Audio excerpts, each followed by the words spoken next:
Paano kung may listahan ka ng valid names pero may mga maling spelling o hindi dapat kasama? Gusto mong automatic na ma-highlight ang mga wrong entries? Excel got you. Sa sheet 2, ilagay ang listahan ng mga valid names. Dapat isang column lang. Halimbawa, sa column A. Balik tayo sa sheet 1 kung saan naka-encode ang mga input. Piliin ang column A, tapos punta sa Home, Conditional Formatting, New Rule, Use a formula. Gamitin ang formula na count if.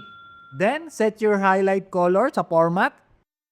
So may error na lumabas. Sa ibang version kasi or settings, hindi ito allowed. Especially kung naka-open ang file sa compatibility mode or Excel Online. Solution, i-move natin yung valid names list into the same worksheet kung saan natin i-apply yung conditional formatting.